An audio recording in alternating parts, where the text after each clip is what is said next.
Стадион. Стадион. Стадион.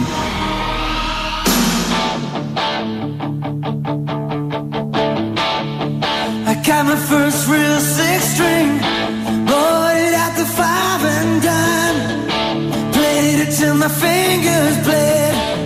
Was the summer of '69. Me and some guys from school had a band and we tried real hard. Jimmy quit, Jody got married. I should've known we'd never get far. Oh, when I look back now, the summer seemed to last forever. And if I had the choice, yeah, those wanna be there. Those were the best days of my life.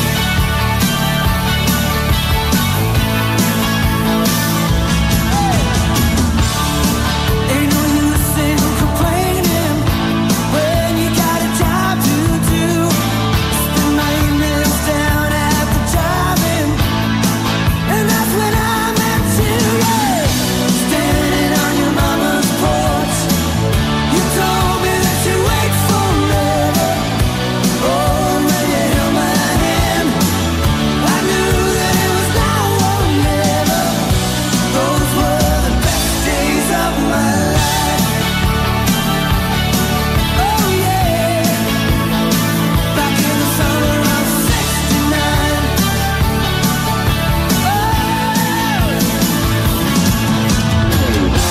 Man, we were killing time. We were young and restless. We needed to unwind. I guess nothing could last forever, no. Yeah.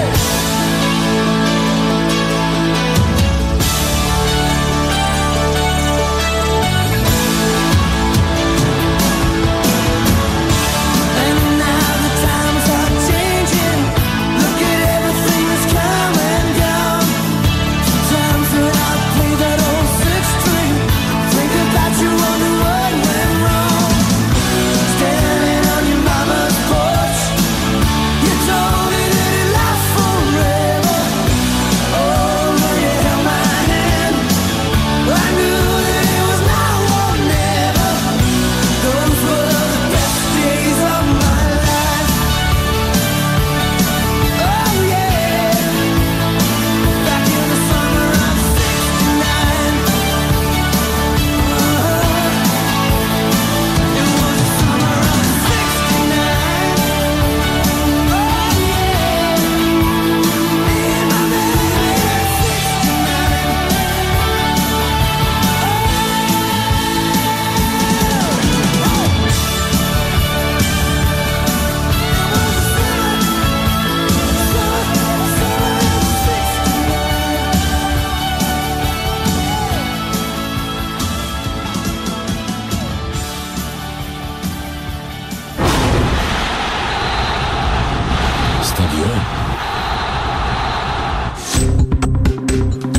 Добро утро, Македонија, добро утро, драги слушатели на Канал 77. Уште една сабота и уште еден стадион во кој дебатираме слободно сите заедно на едно место.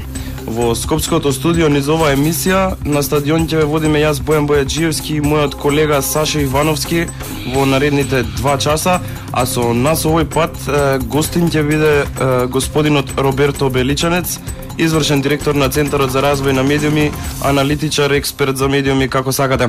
Оттаму и нашата тема ќе биде поврзана со состојбата во медиумите, општо како и изготвувањето на новиот закон за медиуми, каква е генералната состојба во медиумите моментално и така натаму, и можеби во текот на емисијата ќе отвориме уште по некоја тема. Пред да дадам можност на господинот Беличанец и Саша, би сакал да напоменам дека телефоните, како и секоја емисија, се оние на Штипското студио 032-397-727. Најпрви, господине Беличанец, да ви пожелам добре дојде. Саша, и на тебе исто така. Здраво, здраво. Ајде малку попросто да навлеземе во фамозниот закон за медиуми, за слушателите да разберат малку попросто да го објасниме. Врз основа на вашите анализи, кои би биле неговите добри, а кои би биле неговите лоши страни, за разлика од ова сега што го имаме? Која е вашата генерална оценка, за што би се случувало по неговото усвоење во март некаде? Значи, јас немам официјална верзија од тој закон, така да не можам да коментирам на нешто што го немам. Имам, онако се вика, имам сознание дека ќе се шири опфатот на регулацијата, значи и врз печат и за интернет медиуми, меѓутоа тоа е оно што беше познато во јавност. Во форма на текст го немам видено, затоа не можам да зборувам за било каква анализа, а за ставот дека регулацијата треба да се расшири врз овие медиуми, ја би рекол дека тоа можеби не е лоша идеја, ама не со оваа влада. Може сега јас нешто прашам? Ајде, бури. Ајде се вратиме пак на прашањето што го отвори Бојан, но на почетокот сакам да се навратам на многу интересен момент што се случи пред неколку денови, твоето гостување во Пресинг и соочувањето со Миленко. Таа емисија навистина направи огромна фама и бура во јавноста. Сите телевизиски емисии би требало тоа да го прават, сите емисии Пресинг требаше вакви да бидат, да дигат паника, а не само една година да се знае, другите воопшто да не се сеќаваме. Тоа е значи дека треба такви дебати да има и такви жестоки, значи дуели. Прво сакам да ти изразам едно големо браво што собра сили психички, емоционално да се соочиш со таа појава.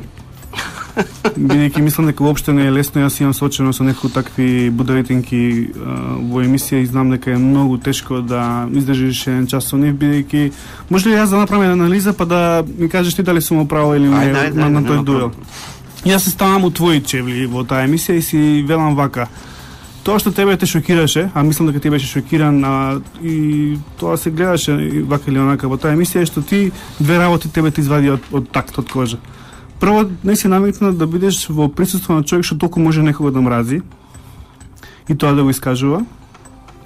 Второ, тебе те убиваше мислата дека овој човек во исто време има емисија и се обраќа на цела нација и кај него гостуваат министри, премиери и тој има толку висок статус во општество. Во право сум?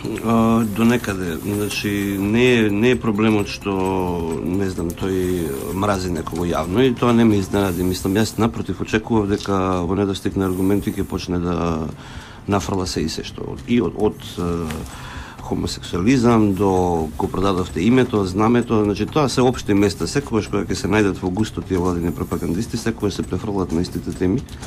И тоа е, јас му реков тогаш во емисија, меѓутоа се ја правиш маневра со дисквалификација, не можеш да ја држиш темата затоа што немаш што да кажеш. Значи тука тоа е една празнотија што ечи по етерот во Македонија. Значи тоа е дупло голо во кое што се препознаваат маса на луѓе кои што останале без работа, неуспешни се, влезени се во некои малски приказни на ситни криминали за ситни пари и така натаму и така натаму. Значи тоа е една слика.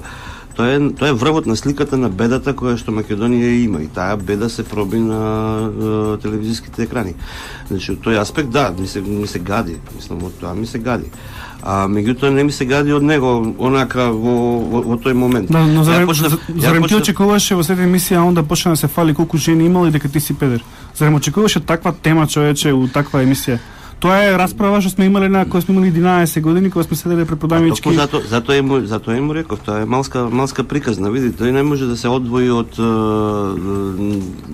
како се вика, од менталитетот на градов од кој што доаѓа. Значи Скопје е град кој што не е кохезивен, Скопје е град кој што е поделен на мала и малскиот живот и ден денеска функционира, знаеш, значи имаме ние урбана средина која што функционира како куп на споени села и тоа е менталитет на. Тоа не е дури ни паланка, знаеш.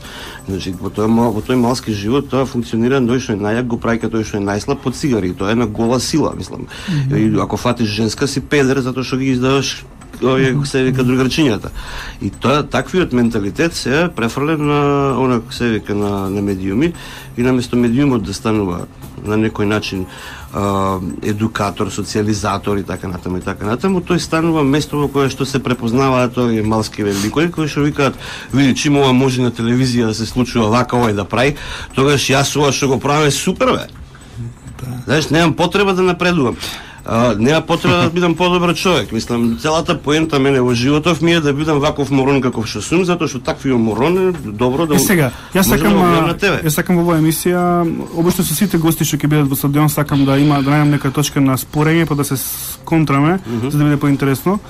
Така да јас мислам дека феноменот Миленко, феноменот Јанко, Латас и останатите такви, ја мислам дека се тоа владени паразити, они постојат токму поради законот за радиодифузија кој што ги имаш и ти направено, односно учествувано во него. Имено вие сте направиле закон кој што не дозволува либерализација на пазарот, не дозволува појавување на нови медиуми, за да можат луѓето да се шифтираат на тие нови медиуми, да избегаат од овие провладени трубадури. Вие сте го ставиле пазарот така како што е сега статус кво. Ако сакаш да правиш нов медиум, мора да бараш за тоа дозвола од Совет за радиодифузија, а тоа е Mission Impossible. Затоа ние немаме друг избор. Да имавме либерализација на пазарот, сите луѓе ќе си почнуваат нови медиуми, народот ќе се шифтира на нив, ќе бега од овој неквалитет, бидејќи кој сака да биде лажен, кој сака да гледа наместени интервјуа, кој сака да гледа вакви преваранти кои што од авион се гледа дека не е вистина тоа што кажуваат. Сите три тезите се грешни. Значи, либерализацијата не е magic bullet што ќе го реши проблемот. Прво, ние имавме либерален пазар. До 97 година немаше да збори. Законот од 97 не го работев јас, го работеа други. И тој закон ќе го спостави режимот на концесии, во кој што владата кажуваше кој ќе има телевизија, кој ќе нема. Ние тоа го симнавме едно ниво подолу, значи од владата го префрлихме во Совет за радиодифузија. Меѓутоа, знаеш што е проблемот? Не е проблемот во тоа што не е либерален пазарот, не е либерална државата, затоа што истата регулатива, што ја имаме овде, горе-долу истата, мислам, истиот принцип на регулаторно тело и така натаму, функционира низ цела Европа и функционира и во Америка. FCC на крајот на краиштата е тоа. Меѓутоа, ти не можеш да кажеш дека таму пазарот не е либерален. Напротив, ти немаш натрешна либералност во медиумите. Она што го зборувавме и со Миленко на емисија. Мислам, ако ти си таков хейтер, правиш проблеми со рекламери и така натаму, самиот пазар, значи целокупниот пазар за мен, не само бројот на медиуми, тебе те изфрла надвор од тој пазар. Например, прекинува да се рекламира кај тебе, не сака неговата марка да се асоцира со омраза и чао, пријатно си, одиш. Значи не е приказната во бројот на медиуми кога зборуваме ние за медиумскиот пазар.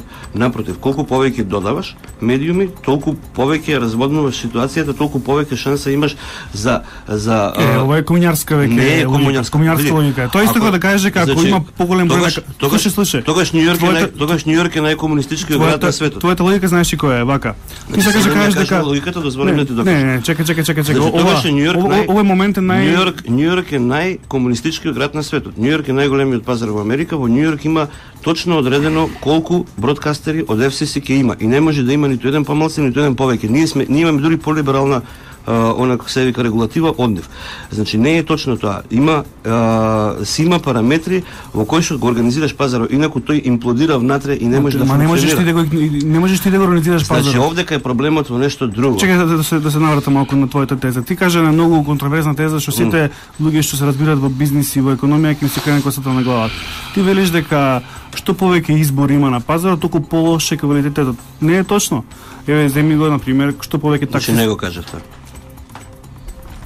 Али ќе ти докажам со факти дека што повеќе медиуми во Македонија имало, то полошо било новинарство. И па ете повторуваш тезата. Значи, која логиката? Замисли вака се. Значи ти не можеш во земја која што има ограничени капацитети колку што има да го разводнуваш приказната до бескрај. Роберто, слушаш ли? Завршуваш во твојата теза не држи. Не, апсолутно држи. Прашај ги сите медиумски газди во Македонија. Дали се согласуваат со тоа да се либерализира пазарот до крај? Ќе ти речат не. Знаеш зошто? Затоа што на крајот ќе мора да се испитат газот. Не, им го подкопува бизнисот, затоа што, слушај, за да имаш таков пазар како што ти сакаш, ти треба земја која што има минимум 70 милиона. Значи за телевизија 70 милиона е минимален пазар во кој што ти можеш да пуштиш дива либерализација. Дури ни Америка тоа не го прави, затоа ти викам ги има одделено големите градови како посебни пазари, FCC ги третира како посебни пазари, токму за да одржи квалитет на медиумот. Она што не достига во македонската легислатива, а не достига заради тоа што, и тоа го признавам, заради времето во кое што е правен законот, одредени типови на нов пренос телевизиски и радиски, не се вградени во него како што треба, затоа што не беше јасно во тој момент како ќе се движат работите со технологијата. Од тој аспект треба либерализација во смисла на тоа дека за телевизија која што ќе се пренесува преку кабел нема потреба. Може сега да ти направам контратеза на ова. Замисли истиот принцип што